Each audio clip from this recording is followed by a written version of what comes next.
Welcome to RTV. నేను మీ రవినాయక్. ప్రభుత్వానికి నేరుగా ఖానాపూర్ ఎమ్మెల్యే అల్టిమేటం జారీ చేశారు. 24 గంటల్లో స్పందించాలి అని నేరుగా చెప్పే ప్రయత్నం. ప్రభుత్వానికా ఫారెస్ట్ అధికారులకా అసలు ఏం చెప్తున్నాడో తెలుసుకున్నాం. మనతో పాటు ఎమ్మెల్యే గారు మాట్లాడుతున్నాం. మన నమస్తే. ఏమన్నా ఫైర్ మీద ఉన్నట్టున్నాను, ఏంటి పరిస్థితి? తప్పకుండా ఫైర్ మీద ఉన్నామంటే ఉన్న పరిస్థితులను బట్టి ఫైర్ కావాల్సిన పరిస్థితులు ఉన్నాయి. అట్లాంటి పరిస్థితిని అటవీ శాఖ అధికారులు తీసుకొస్తున్నారు.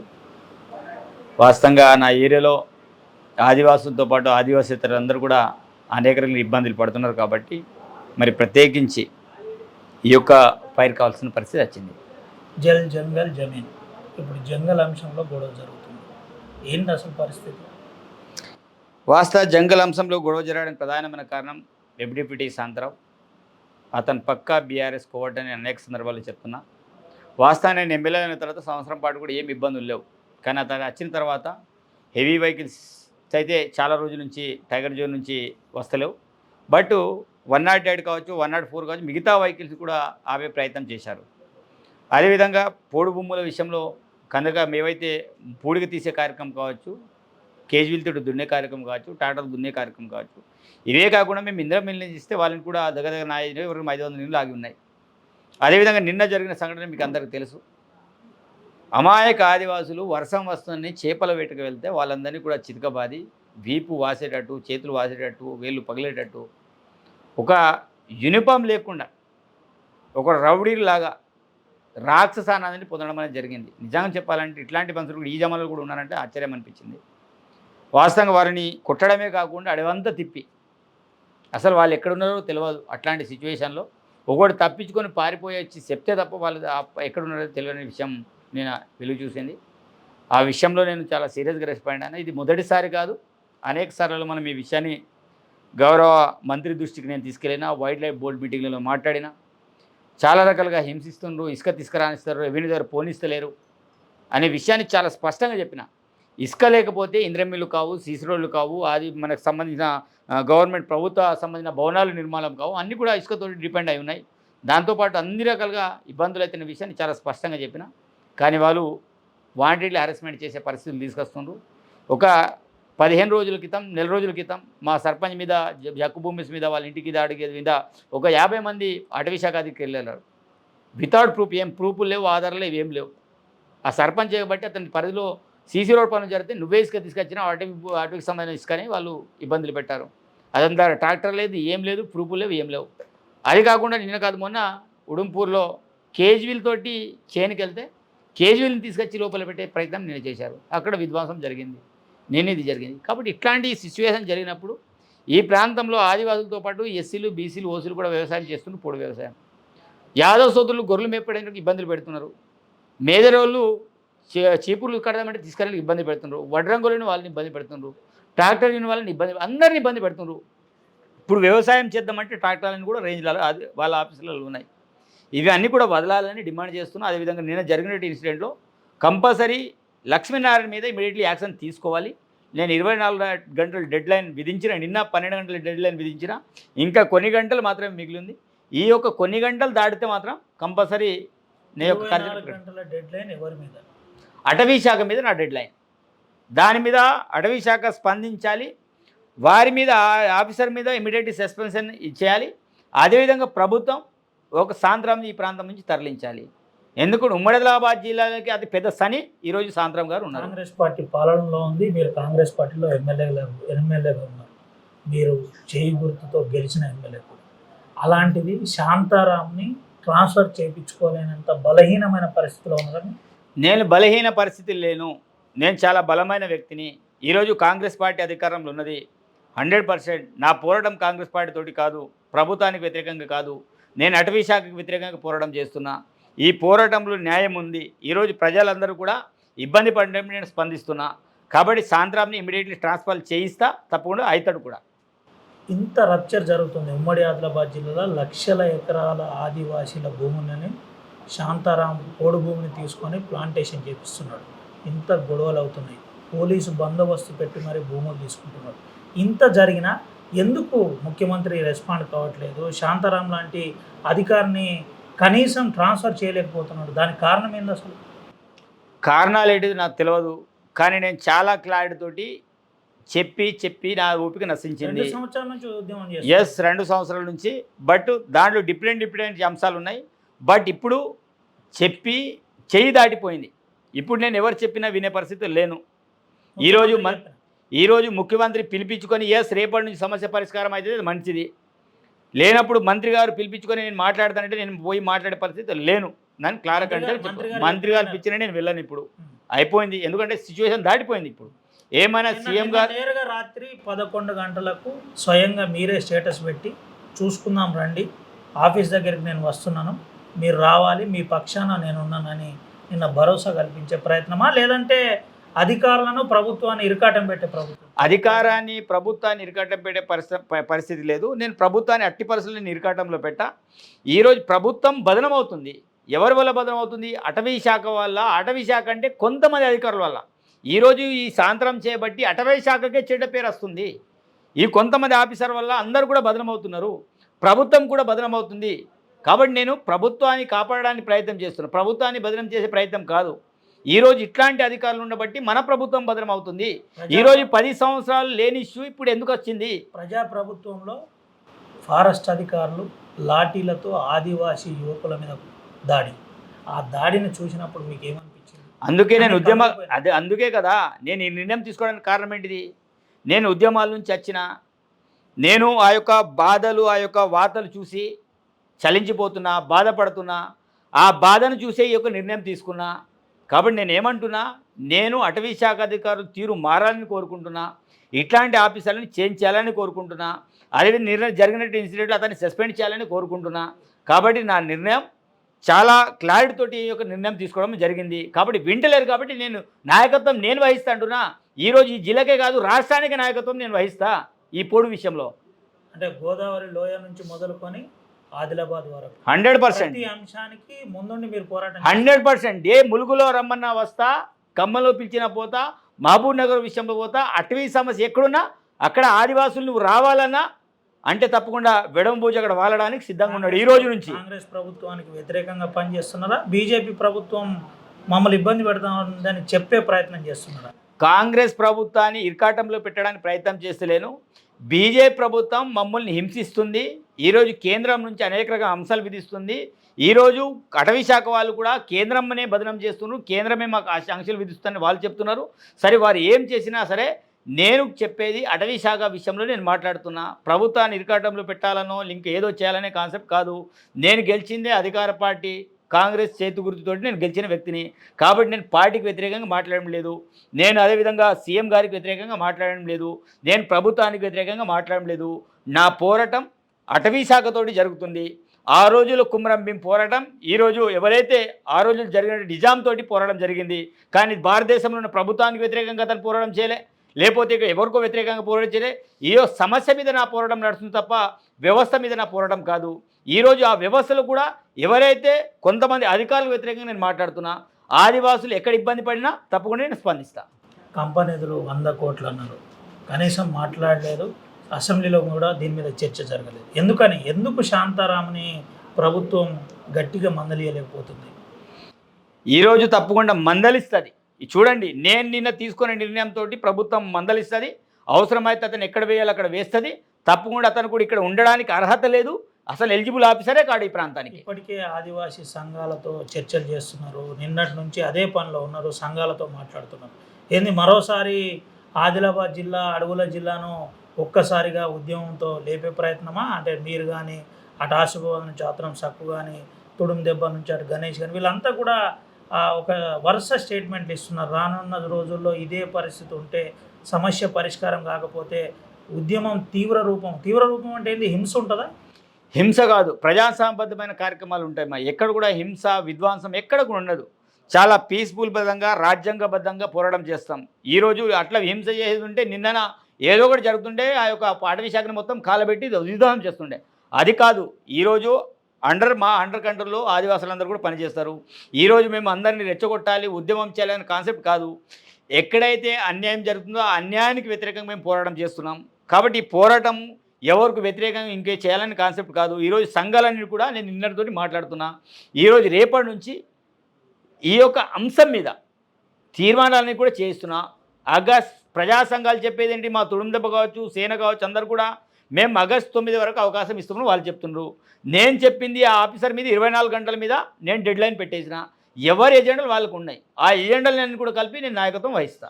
ఎట్లుండబోతుంది అంటే రాష్ట్రంలో ఇప్పుడు జరుగుతున్న ఈ పోడు సమస్యతో పాటు నిన్న జరిగిన ఆదివాసీలపై సమస్య, ఇదంతా చూస్తుంటే మీరు గతంలో ఉద్యమకారునిగా ఏమనిపిస్తుంది? 170 పక్కకు పోయింది, పీసా చట్టం పక్కకు పోయింది, 5th షెడ్యూల్ 4th షెడ్యూల్ చర్చే లేదు. ఇదంతా చూస్తుంటే మళ్ళీ ఫారెస్ట్ దమనకాండ గ్రామాల్లో వస్తున్నట్టేనా? 100% ఫారెస్ట్ల దమకాండ గ్రామాలు వస్తుంది. ఈరోజు కుమ్రం భీం లాంటి వాడు ఉంటే ఇంకా వేరే రకమైన పరిస్థితులు వస్తుండే. అందుకే కుమ్రం భీం లేరు, తుపాకు పట్టుకొని వాళ్ళు ఫైట్ చేస్తుండే. మేము ప్రజాస్వామ్యబద్ధంగా కుమ్రం భీం గారిని స్ఫూర్తిగా తీసుకుంది. ఈరోజు రాజ్యాంగబద్ధంగా కొట్లాడదామనే ఆలోచనతో అందుకే అసెంబ్లీలో కూడా కుమ్రం భీం స్ఫూర్తిగా తీసుకొని అక్కడ నేను కుమ్రం భీం యొక్క అంశాన్ని గతంలో వివరించడం అనేది జరిగింది. ఈరోజు నేను తప్పకుండా చెప్తున్నా, అసెంబ్లీలో కూడా గలమెత్తుతా, మాట్లాడతా, తప్పకుండా ఆదివాసుల పక్షాన్ని నిలబడతా. కాంగ్రెస్ పార్టీకి వెడమ బొజ్జు కాంగ్రెస్ పెద్దలకు అంటే ముఖ్యమంత్రి లాంటి వ్యక్తికి వెడమ బొజ్జు కొద్దిగా గ్యాప్ వచ్చిందని బయట చర్చ, నిజమేనా? ఎవరెన్ని ఖర్చులు చేసినా ఏం చేసినా నా గాడ్ ఫాదర్, నా దేవుడు, జీవితాంతం గుర్తుంచే వ్యక్తి, నా గుండెలు ఉన్న వ్యక్తి రేవంత్ అన్నకు నాకు గ్యాప్ వచ్చే పరిస్థితి ఉండదు. రేపటి ఉద్యమం అంతా ముఖ్యమంత్రి కనసాలనే స్టార్ట్ కాబోతుందా? ముఖ్యమంత్రికి ఈ ఉద్యమానికి ఎలాంటి సంబంధం లేదు. నా ప్రాంతంలో సమస్య మీద ఈ యొక్క అంశాన్ని లేవనెత్తుతున్నా తప్ప ముఖ్యమంత్రి ఎందుకు లేపుతారు? ముఖ్యమంత్రికి ఈ యొక్క ఇట్లా చేయాలని, ఇట్లాంటి సిచ్యువేషన్ తీసుకురావాలని ముఖ్యమంత్రి ఎలా అనుకుంటాడు? ఈ రోజు నా వ్యక్తిగతమైన నిర్ణయం. ఈ ఉద్యమం ఆదివాసుల కోసం జరగబోతుందా, రేపటి ఓట్లు రాజకీయం? నాటిది ఓట్ల రాజకీయం కాదు, ఆదివాసుల కోసం కాదు. ఈరోజు జనరం మండలంలో ఎంతమంది ఆదివాసులు? చాలా తక్కువ పర్సెంటేజ్ ఆదివాసులు ఉంటారు, 5-6% ఆదివాసులు ఉంటారు. ఈరోజు ఇబ్బంది పడేది ఎప్పుడు? ఈరోజు ఆదివాసులతో పాటు ఇక్కడ ఆదివాసేతలు చాలామంది ఎస్సీ సోదరులు కావచ్చు, బీసీ సోదరులు కావచ్చు, యాదవ్ సోదరులు కావచ్చు, మేదరోలు కావచ్చు, ఈరోజు మిగతా వడ్రంగులు కావచ్చు, ఈరోజు చాలామంది కదా, గొర్రెలు మేపిటోళ్ళు, బర్రెలు మేపిటోళ్ళు, యాదవ్ సోదరులు కావచ్చు, అందరూ కూడా ఇబ్బంది పడుతున్నారు. వాళ్ళ పక్షాన్ని నిలబడుతున్నాయి. నాట్ ఓన్లీ ఆదివాసీస్, నేను అందరి వాడిని. ఈరోజు అందరి కోసం నేను ఈ యొక్క కార్యక్రమాన్ని చేపడుతున్నా. ప్రతిపక్షాలు మీకు పడని నాయకులు వెడమ బొజ్జు పాలనలో ఉన్నారా, ప్రతిపక్షం ఉన్నాడా, ఏం మాట్లాడుతున్నాడు అర్థం కావట్లేదా అని కామెంట్లు, ఎస్ఎంఎస్లు, చాటింగ్లు, ఏంది ఎట్లా చూడవచ్చు దీన్ని? వాళ్ళు వాట్సాప్లో పరిమితప్పుడు నేనేం చేస్తా? అధికార పక్షం ప్రతిపక్షం నేనే. వాళ్ళకి చేత కానప్పుడు మనం ఏం చేస్తాం? వాళ్ళకి చేత కాదు. ఇప్పుడు నా ఏరియాలో 500 ఇల్లు లాగినాయి. ఎవడైనా బీఆర్ఎస్ వాడు, బీజేపీ ఎవరైనా రోడ్డు మీద వచ్చి మాట్లాడిండా? ఎందుకు ఈరోజు అటవీ శాఖని ప్రశ్నించిండా? ఎవరు ప్రశ్నించరు. వాళ్ళు చేత కాని వాళ్ళు మాట్లాడరు. కాబట్టి అన్ని బాధ్యతలు నా మీద ఉన్నాయి. ఈ ప్రాంత ప్రజలను కాపాడాల్సిన బాధ్యత నా మీద ఉంది. ప్రతిపక్ష హోదా అయినా అధికార పక్ష హోదా అయినా 2 వైపులు నేనే ఉంటా. డైరెక్ట్ మీ పులిని పిలుస్తావా, మీ పులిని ఇప్పుడు రమ్మను అని ఫారెస్ట్ అధికారులు మిమ్మల్ని చూపెడుతూ మీ గురించి చెబుతూ ఏం చేస్తుందో చేసుకోమని భయపెడుతున్నట్టు, నిజమేనా ఇది మీ దృష్టి? ఎస్, వాళ్ళు పులిని నిజమైన పులిని చూడలేదు కానీ, వాళ్ళు చూడలేదు కానీ ఈరోజు వెడమబొజ్జు రూపంలో ఒక పులిని వాళ్ళు చూస్తున్నారు. ఈరోజు ఈ పులే ఈరోజు యొక్క మార్పుకు నాంది పలుకుతుంది. ఈ యొక్క పులే ఈరోజు యొక్క ప్రాంతానికి కాదు, ఈ రాష్ట్రానికి కాదు, నేను ఏమంటున్నా ఈ యొక్క నియోజకవర్గానికి కాదు, ఈ రాష్ట్రానికి నాయకత్వం ఈ యొక్క పులే నాయకత్వం వహిస్తుంది. ఏం చెప్తారు నిన్నటి ఘటన మీద? 5 యువకులను విచక్షణ రహితంగా అది దుర్భాషలాడుతూ కొట్టిన అధికారులను కేసు పెట్టాలంటున్నారు. ఏ రకమైన కేసులు ఉండాలి? SC/ST ప్రివెన్షన్ యాక్ట్ ఉండాలా, లేదంటే హత్యాయత్నం చేసే ఏ రకమైన కేసు? నేనేమంటున్నా, మీరు ఎమ్మెల్యేగా ఏం చెప్తారు? నేనేమంటున్నా, అతను చేసిన నేరానికి ఎన్ని చట్టాలు వర్తిస్తే అన్ని చట్టాల మీద అతని మీద కేసు పెట్టాలి. SC/ST అట్రాసిటీ వర్తిస్తుంది, హత్యాయత్నం కూడా పరిస్థితి, ఏది పడితే ఎన్ని కేసులు ఒక లాఠీ పట్టుకొని గుద్దుతే వితౌట్ యూనిఫామ్ కూడా యూనిఫామ్ ఉన్నా కొట్టే అర్హత అటవీ శాఖకి లేదు. ఈరోజు పోలీసులే ఫ్రెండ్లీ పోలీస్ వ్యవస్థ నడిపిస్తున్నాం, మరి అటవీ శాఖకి ఎక్కడ హక్కు ఉంది? ఉడుంపూర్ లాంటి ప్రాంతంలో సహాయ నిరాకరణ ఏంటి? సహాయ నిరాకరణ ఏంటి కొత్తగా? సహాయ నిరాకరణ మీన్స్ ఈరోజు వాళ్ళకి తాగునీరు ఇయ్యరు. ఎవరు? ఫారెస్ట్ వాళ్ళకు మొత్తం బ్యాన్ చేసిండ్రు. నిన్నటి నుంచే తాగునీరు లేదు, కిరాణా షాపుల్లో పోతే సామాన్లు ఇవ్వరు, వాటర్ బాటిల్ ఇవ్వరు, ఏది ఇవ్వరు, కరెంట్ ఇవ్వరు, ఏమి ఇవ్వరు, మాట్లాడరు, కనీసం వాళ్ళతోటి మాట్లాడరు. అది సహాయ నిరాకరణ కష్టమైంది. అది రాష్ట్ర వ్యాపకంగా కాకుండా నేను అనుకుంటున్నా. ఆ పరిస్థితి వాళ్ళు తీసుకురావద్దు. ఫస్ట్ అయితే అక్కడైంది, నెక్స్ట్ జనరం అవుతుంది. ఈరోజు ఆకులు కాలినాక చేతులు పలుచుకుంటే లాభం లేదు. ప్రభుత్వం కూడా చెప్తున్నారు ఇదే మాట. నేను అటవీ శాఖ అధికారులకు చెప్తున్నా, తప్పకుండా మంత్రి గారు ఇప్పటిదాకా స్పందించలేదు. జిల్లా ఇన్ఛార్జ్ మంత్రి ఎందుకు స్పందిస్తున్నాడు అసలు? సరే, జిల్లా ఇన్ఛార్జ్ మంత్రి గారు తను లోకల్లో లేరు ఒకటి, మంత్రి గారు బోనాల కార్యక్రమం ఏదో కార్యక్రమాలు ఉన్నారు, ఎందుకంటే దేవాదాయ శాఖ మంత్రి కూడా వారే అయినప్పుడు నేను ఏమంటున్నా, నేను మంత్రి గారు స్పందించాలని ఎవరు స్పందించాలని నేను అనుకోవట్లేదు. ఈరోజు నేను కూడా అధికార పార్టీకి సంబంధించిన ఎమ్మెల్యేని, వైల్డ్ లైఫ్ బోర్డు మెంబర్ని. ఈరోజు ఒక అధికారి మీద యాక్షన్ తీసుకోవాలంటే మంత్రి చెప్తేనే వాళ్ళు యాక్షన్ తీసుకోవాలని రూల్ లేదు. ఈరోజు ఈ పీసీఎఫ్ గారు ఉన్నారు, వాళ్ళు వీళ్ళ మీద ఇమీడియట్లీ యాక్షన్ తీసుకోవచ్చు, నిర్ణయాలు తీసుకోవచ్చు. సరే, సాంతరాం యొక్క బదిలీ కావాలని సీఎం గారు మంత్రి గారు నిర్ణయం తీసుకుంటారు. కానీ ఇంకో కింది స్థాయి యొక్క ఆఫ్టర్ ఎఫ్ఆర్ఓని సస్పెండ్ చేయడానికి ఎవరు అనుమతి కావాలి? మంత్రి అనుమతి కావాలా? సీఎం గారు అనుమతి కావాలా? వారు చేసే అరాచకాల మీద ఎవరు బాధ్యత వహించాలి? కాబట్టి ఎవరైతే చేసినో ఇట్లాంటి వాళ్ళ మీద కంపల్సరీ యాక్షన్ వేయాలి. కేవలం వారి మీదనే కాదు, నేను ఏమంటున్నా, జన్నరాం యుగం మీద ఎఫ్ఆర్ఓ, అదేవిధంగా ఖానాపూర్ సంబంధించి ఎఫ్ఆర్ఓ, అదేవిధంగా సంబంధించి దాంతోపాటు కడెం సంబంధించి ఎఫ్ఆర్ఓ, ఉడుంపూర్ ఎఫ్ఆర్ఓ, ముందుగా అయితే టాప్ 1 ప్రియారిటీ కింద A1 కింద ఎవరైతే ఇంధనపల్లి ఎఫ్ఆర్ మీద యాక్షన్ తీసుకోవాలి, దాంతోపాటు ఉడుంపూర్ ఎఫ్ఆర్ మీద యాక్షన్ తీసుకోవాలి, మిగతా వాళ్ళందరూ కూడా ఈ ప్రాంతం నుంచి పంపించాలి. మీరే దగ్గరుండి నిన్నటి ఇంధనపల్లి ఫారెస్ట్ ఆఫీస్ని పగలగొట్టించారు, అవసరమైతే నిప్పు పెట్టించే ప్రయత్నం చేసిండు ఎమ్మెల్యేనే అని ఫారెస్ట్ అధికారులు గవర్నమెంట్కు రిపోర్ట్ పంపించారు. వాళ్ళు ఏ రిపోర్ట్ అయినా పంపించండి, నిజంగానే వాళ్ళు అదే రిపోర్ట్ పంపించుంటే ఒక 6 గంటలు ముందు వచ్చి ఉంటే నేనే చేసేవానేమో. కానీ ఈరోజు నా అట్లాంటి దురుద్దేశం లేదు. నేను వచ్చిందే రాత్రి 10:30 గంటలకు వచ్చిన, అప్పటికక్కడ విధ్వంసం జరిగింది, ఏమేమో జరిగింది. కాబట్టి నేను ఏమంటున్నా, విధ్వంసం చేయాలనుకుంటూ చేస్తాం, సిచ్యువేషన్స్ దాటిపోయినప్పుడు అన్నీ జరుగుతాయి. బట్ నా ఉద్దేశం కాదు, ఎవరైనా అట్లాంటి కాంట్రవర్సీలు వెళ్తున్నారంటే వాళ్ళని నా వైపు తిప్పుతా, అది కాదు. మనం రాజ్యాంగబద్ధం కూర్చుందాం, మాట్లాడదాం. అలాంటప్పుడు నేను వచ్చి రాతే ఇది చేసేవాడిని. రేపటి నుంచి ఎట్లుండబోతుంది ఉద్యమం? చాలా తీవ్ర స్థాయికి పోతున్నట్టుంది. చాలా తీవ్రం అంటే వాళ్ళు కళలు కూడా ఊహించరు, వాళ్ళు ఊహించరు. కాబట్టి నేను ఏమంటున్నా, నేను అనుకున్న డెడ్ లైన్ దాటిన తర్వాత వాళ్ళుగా నష్టపోయినట్టే లెక్క. ఇప్పటికే స్వయం బాబురావుని, ఆత్రం సక్కుని, ఇంకా కొంతమంది మేధావులను, దీంతోపాటు ప్రజా సంఘాల్లో కీలకమైన వ్యక్తులను వాళ్ళతో సమావేశం ఏర్పాటు చేసినట్టున్నారు, నిజమేనా? అందరితోటి మాట్లాడుతున్నా, ఇక్కడనే కాదు, ఖమ్మం, వరంగల్, మహబూబాబాద్ ఎక్కడెక్కడైతున్నారో ఆదివాసులకు అనుగుణంగా, నాట్ ఓన్లీ ఆదివాసులు, ప్రజా సంఘాలు ఎవరైతే ఉన్నారో వాళ్ళందరితో నేను మాట్లాడుతున్నా. రాష్ట్ర వ్యాప్తంగా కూడా ఎక్కడైనా పోడు వ్యవసాయం ఎక్కడ జరిగినా తప్పకుండా మేము స్పందిస్తాం, మాట్లాడతాం, వాళ్ళ పక్షాన్ని నిలబడతాం. వెడుమ బొజ్జు చాలా డబ్బులు సంపాదించుకున్నాడు, BMW కార్లో తిరిగే పరిస్థితికి వచ్చిందని బీఆర్ఎస్లో సంపాదించారా? ఆదివాసీ బిడ్డలు సంపాదించారా? ఎట్లా పుడితే ఎట్లా చావాలనుకుంటారా? ఈరోజు నేను BMW కారు ఉందో లేదో ఈరోజు అందరు తెలుసు నా నియోజకవర్గాలకి. ఎవడో బీజేపీ బీఆర్ఎస్ వాళ్ళకి నేను చెప్పాల్సిన అవసరం లేదు. ఈరోజు BMW కార్లు ఉంటే మనం ఇక్కడ ఉండేవాళ్ళం కాదు. BMW కార్ ఎక్కడ నడుస్తుందో వాళ్ళు కామెంట్ చేసారో తెలవాలి. అసలు ఈ ప్రాంతంలో BMW కార్లు నడుస్తాయా ఏమవుతాయని కూడా వాళ్ళకి తెలవాలి. వాస్తవంగా ఈరోజు నేను బర్త్డే రోజు నా యొక్క కార్ యాక్సిడెంట్ అయితే నా కారు నిన్న వచ్చింది. జూన్ 16కు నా కారు 15 నాడు యాక్సిడెంట్ అయితే కారు నిన్న రిపేర్ అయ్యి నిన్న నుంచి నా కారులో తిరుగుతున్నా. ఎవరొక్క రోజు కోసం నేను ఎమర్జెన్సీ పర్పస్లో ఆ రోజు కారు తీసుకెళ్తే దాని మీద 100 మాట్లాడతారు. నాకు వాళ్ళు మాట్లాడింది మాత్రం నాకు జరిగిన నష్టం ఏం లేదు. ఎట్లా ఉండబోతుంది వెడుమ బొజ్జు పొలిటికల్ కెరియర్ ఏ విధంగా ఉండబోతుంది? ఈరోజు నా యొక్క పొలిటికల్ క్యారియర్ రేవంత్ అన్న ఆశీర్వాదంతో స్టార్ట్ అయింది. అది నిరంతరం పెరుగుతూ పోతుంది తప్ప ఎప్పటికీ తగ్గదు. ఈరోజు ప్రజల కోసం పనిచేసినప్పుడు ప్రజలు నిర్ణయిస్తారు. అవసరమైతే ఆదివాసుల కోసం రాజీనామా చేస్తా, మీకోసం నేనున్నాను నేను చెప్పే ప్రయత్నం. నేను ఆదివాసుల కోసం రాజీనామా కాదు, ఈ ప్రాంతవాసుల కోసం ఏమైనా చేస్తా డైరెక్ట్ 100%. ఈ ప్రాంతవాసులు, ఈ ప్రజలు ఏం కోరుకుంటే అది చేయడానికి సిద్ధంగా ఉంటా. ఈ ప్రాంతానికి అన్యాయం జరిగినప్పుడు వెడమ బొజ్జు అనేవాడు సన్నా నువ్వు ఇక్కడ కంపల్సరీ మా సపోర్ట్గా ఉండాలి, మాతో నేను నడవాలన్నప్పుడు 100% ప్రజలు చెప్పినట్టే నేను వింటా. కట్టె పట్టడానికి, కత్తి పట్టడానికి, తుపాకీ పట్టడానికి. కట్టె పట్టడు, కత్తి పట్టడు, తుపాకీ పట్టడు, పెన్ను నా గలం సరిపోతుంది, వేరే ఏం అవసరం లేదు. నా మాటలే తూటలు. పీసా కోఆర్డినేటర్గా అధికారులకు మీరు ఏం చెప్తారు చివరిగా? పీసా కోఆర్డినేటర్ ఇప్పుడు కాదు, నేను ఎమ్మెల్యేని. మాజీ పీసా కోఆర్డినేటర్, ఇప్పుడు ఎమ్మెల్యేని. కోఆర్డినేషన్ అంతా కదా. ఏదేమైనా సరే ఎమ్మెల్యేగా నేను చెప్పేది ఒకటే, అధికారుల వైఖరులు మారాలని నేను కోరుకుంటున్నా. ముఖ్యంగా అటవీ శాఖ బదనాం కావడానికి కొంతమంది అధికారుల వల్ల రాష్ట్ర వ్యాప్తంగా బదనం అవుతుంది. అటవీ శాఖ అంటే ఒక వరస్ట్ వ్యవస్థలాగా అనుకుంటున్నారు జనాలు, మాట్లాడుకుంటున్నారు.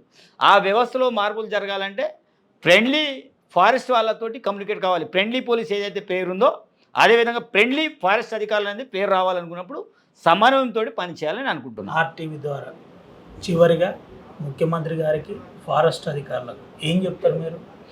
ముఖ్యంగా అటవీ శాఖ అధికారులకి నేను పక్కా చెప్తున్నా, మీ యొక్క వైఖరిని మార్చాలని విజ్ఞప్తి చేస్తున్నాను. ముఖ్యమంత్రి గారు తప్పకుండా ఈ యొక్క హెచ్చరిక. విజ్ఞప్తి అనుకోవచ్చు, విజ్ఞప్తి లేనప్పుడు హెచ్చరిక కూడా అనుకోవచ్చు. ఫస్ట్, సెకండ్, థర్డ్ కొన్ని స్టేజ్లు ఉంటాయి. స్టేజ్ దాటిన తర్వాత అదే హెచ్చరికని ఉంటుంది. కాబట్టి ఇప్పుడు హెచ్చరిక స్థాయికి వచ్చేసింది అది. కాబట్టి ముఖ్యమంత్రి గారు నేను విజ్ఞప్తి చేసేది ఏంటిదంటే, కంపల్సరీ ఈ అంశాన్ని ఇమ్మీడియట్లీ కోలికి తీసుకురావాల్సిన బాధ్యత ముఖ్యమంత్రి గారికి ఉంది. తప్పకుండా తీసుకొస్తే నమ్మకం, విశ్వాసం నాకుంది. ఎందుకంటే ముఖ్యమంత్రి గారిని కేవలం ఒకటేసారి నేను కలిసి చెప్పడం అనేది జరిగింది. సరే ఒక్కసారి చెప్పగానే రాష్ట్ర వ్యాప్తంగా ఉన్న బిజీ షెడ్యూల్లో సరే వారి దృష్టికి కొన్ని వెళ్ళాయి. బట్ మంత్రి దృష్టికి నేను తీసుకురావడం అనేది జరిగింది. కాబట్టి ఇమ్మీడియట్లీ ఈ ప్రాంతం నుంచి సాయంత్రంనే కాకుండా కొంతమంది అధికారులు ఉన్నారు, అట్లాంటి వాళ్ళని కంపల్సరీ మేము చెప్పిన రిపోర్ట్ ప్రకారం వీలైతే మీ ఇంటెలిజెన్స్ రిపోర్టా ఇంకేమైనా తీసుకొని వీళ్ళని ఈ ప్రాంతం నుంచి తరలించే ప్రయత్నం చేయండి. ఎక్కడైతే పెద్ద మంత్రుల నుంచి వాళ్ళని తీసుకుపోయేయండి. అక్కడే అప్పుడు తెలుస్తుంది నిజంగా వీళ్ళు అట్లాంటి వాళ్ళ మంచి వాళ్ళో తెలిసిపోతుంది. ఇప్పుడు ఏదో మేము ఒక్క ఎమ్మెల్యేని చోట ఎవడెళ్ళిన చోట తీసుకొచ్చి ప్రజల మీద ఒక పెత్తనాన్ని కావచ్చు, వాళ్ళ యొక్క ఏదైతే అధికారాన్ని బాగా విచక్షణత నడిపించే ప్రయత్నం చేస్తారో అదే ఖమ్మంలో పోయినప్పుడు తెలుస్తుంది కదా, అక్కడ ఎట్లాంటి పనులు చేస్తారో అప్పుడు అర్థమవుతుంది. వీళ్ళు నిజంగా అటవీ కోసం పని చేస్తున్నారా లేకపోతే హరాస్మెంట్ చేస్తారా అప్పుడు అర్థమవుతుంది మంత్రులు, పెద్ద మంత్రుల దగ్గర పోయినప్పుడు. చివరిగా ఏం చెప్తారు? వెడమ బొజ్జు ఎమ్మెల్యేను క్రిటిసైజ్ చేసే ప్రయత్నం తెలియకుండానే ప్రభుత్వం చేస్తుందా లేదంటే అధికారులు చేస్తున్నారా? ప్రభుత్వం నేను ఎక్కడ కూడా క్రిటిసైజ్ చేయదు, కానీ అధికారులు చేస్తున్నారు. అది నాకు తెలుసు ఎవరెవరు చేస్తున్నారు. నిన్న జరిగిన ఇన్సిడెంట్లు కూడా చాలా రకాలు మాట్లాడు. మీ పులియేడి ఎక్కడున్నాడు, నేను కాపాడతానని నిన్న మాట్లాడాడు. ఆ పులి యొక్క పవర్ ఇప్పుడు చూపెడుతున్నా. ఈరోజు అతను సస్పెండ్ చేస్తారా చేయాలో చూద్దాం. ఇదే పులి పవర్. పులి అంటే ఏదో ప్రత్యక్షంగా వచ్చి దాడి చేసి కొట్టనే పులి కాదు. ఈరోజు నేను నా యొక్క పంత ఏది ఉందో ఆ యొక్క పంతని తప్పకుండా నెరవేరుస్తా రాజ్యాంగబద్ధంగా.